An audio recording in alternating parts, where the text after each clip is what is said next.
Hi, I'm Ruth Ann Norden, And I'm Janet Syas Nitsick. and today we are talking about the stages of writing, and we're doing part 5, which is editing. Editing, exactly. Um, I would suggest that one thing you need to do when you're editing is you take what the critique group told you and you've edited and you've gotten that already. I would highly recommend having a professional look at it.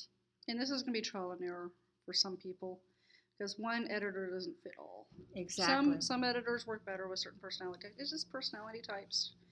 A lot of times you can get referrals from maybe your writer friends. Exactly. You could do like a search for them. Sometimes they're hanging out in forums. Do you think, what's that thing you belong, LinkedIn? Do you think LinkedIn might be a good place to find editors? You know, they do have some groups there that are writing groups and things on LinkedIn that you probably, it would be a good place to maybe to look for an editor. I know like Kindle boards, once in a while you'll find like an editor over there. And I suppose you could Google somebody that, and find their services. But then, you kind of like to have a personal referral. You do. You want to, and yet again, another reason why getting involved in social media is a good thing. You're going to come across somebody who might know somebody. That's why the mistake a lot of authors make. I'm just going to use social media to sell my books. No, there's so much more to social media. You get to meet people, and you never know who those people know. And this would be just one example of how it could really benefit you. Because if you're involved in social media, well, then you're going to naturally meet people and come across a good editor. Right, and then another group, being writing groups. Your local writing groups, because local writing groups are also hook you up with people that they know that do graphic design or they know that do editing, and you have a personal and maybe they've had a personal experience with them, so you're getting a referral, so you conferences.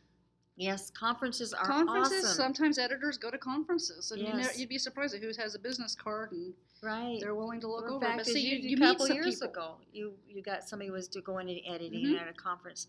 You just keep your eyes and ears open and don't be closed. Right, and this is why you can't be an island and spend all your time. I'm just going to write and that's it. This is why you have to go out, engage with people. Don't think of it as like, I'm going to sell books this way. Think of it, I'm going to meet people, and who knows what doors are going to open. Exactly. So now we covered, where in the world do we find an editor? Now, how do you know if you've got a good one? You want one that fits your genre, for one thing, that also that likes to read what you're writing. I have one that I just use as basic. Well, I mean, she's wonderful. She likes to read and that kind of thing, but she's not basically a romance, but she's very good on historical things and picking those out. And she didn't have electricity, and she didn't have running water and all those kind of things. So she also knows farm animals, and if I've got farm animals. That's specific to your case. So what you're saying is look for someone who might know something about the topic you're writing about. Right, exactly. So she is just awesome. And she's more content then. Yes. Kind of looking at the overall story structure. Right, and she's more like a beta reader, but she's so good at that. I would say content editing. That is one division of editing. Exactly. Now, which is the one where they're looking at for typos and spelling? There's one editor that. What are they called though? Is it copy editor? No, that's the proofreader. More like a proofreader. Okay, there's different types. This one, and sometimes you're editing where you has different levels of service that she'll do for you or he. One of them could be just proofreading, and that's just grammar and spelling. So you pay a certain fee. And my advice, for what it's worth, is to do that last. Do the other stuff first, and then clean up the typos, spelling, grammar. Right. All that needs to come last. Because it's still, that only does the grammar and spelling, which is important.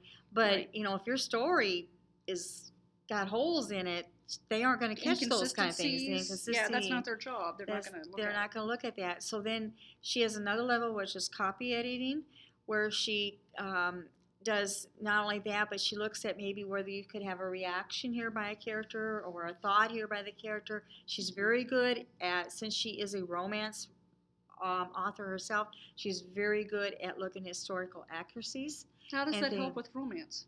Well, she gives you it helps with especially with the relation, like the emotional reaction. Okay, that I could see. If she's thinking like the emotional reaction between the hero and heroine. And maybe so someone who writes science fiction would want someone who's really good with maybe that, right, action, exactly.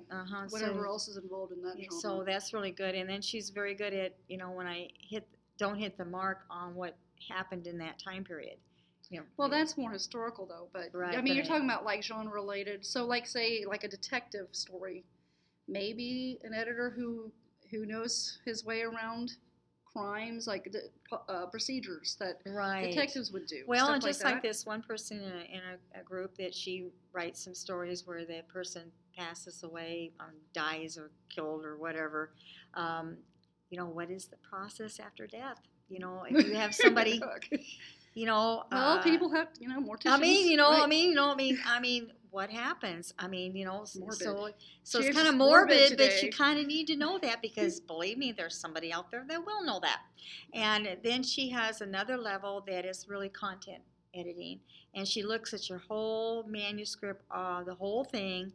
That's what we talked about earlier, the content. Right, and so she looks at the whole thing, and she could maybe just make majors, telling you to do major parts of your... Which would be major rewrites. Major rewrites and things like that. This is why major rewrites come before your proofreading. Exactly. And so you really should have that done beforehand. But that is, she does have those 3 levels of writing. And I would say maybe if it's your first novel, maybe a content editor might be a good one because it's your first novel. Well, first couple when you're getting your feet wet. Right, getting your feet wet. But after that, you shouldn't need that kind of a service because you should have your feet on the ground. If you're selling well and getting good feedback, I would say you're okay. I think you've got it. And well, the more you like, the last book, your next book's gonna be better than your first book, and like that because you've got the time period down, you've got your style down, you kind of know what to do. You got your voice. You got your voice and everything. So I would say if you're going to do a content, or do it maybe the first 2, like you said, first 2 novels that you have, and then see after how things that, are going. And if you still need the help, still seek it out. Right. Because don't take shortcuts because it's worth to put the extra time in to get it right the first time.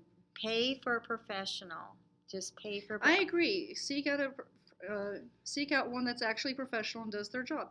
And be aware, because I did not know this, and I'm passing this on, you live in the United States. If you pay that person more than $600 in one calendar year, you're going to owe them a 1099. Think about that. Be aware. Yeah, so this should be someone you trust, because you're going to need their social security number or their business ID. Unless there's somebody out there that you could barter with, and they're a professional editor, and maybe you'll do their editing for them, and they're an editor, and you do their editing for them, or something. But make sure you both know what you're doing. Yes, exactly, and it still helps to be in the same genre, because you're going to look at things differently if you're not in the same genre. Right. So just be that. But anyway, that's about all I have to say. Is just pay for it if you need to. Save up the money. It's amazing what people save up money for, but they think that editing is a waste of money. It's not. This is one of the most important things that you can have, because if you don't have that professionally looked and have a good look on your book, you're going to hear about it through the reviews. And it's a tax deduction. Yes, exactly. It's a business expense. Yes, you can. So think of it that way. Right. Oh, I agree. And forget about the $10 haircuts every week. Get your editing done. Right, instead of saying a movie, save up your money. Exactly. Okay, I think that and the cover, are probably your 2 best. But of course, if you don't write a good story, it doesn't matter how good the editing or cover is. So master the basics of storytelling first. Especially when you're first out there. After maybe you can have a book that if you're a well-known author that maybe not as good as your first one, but I would say that even well-known authors should strive to make their next one even better. They should. Every book should be a better book than the before. Yeah, always strive for improvement, guys. Exactly. Okay, and our last topic is going to be publishing. So self-publishing and traditional.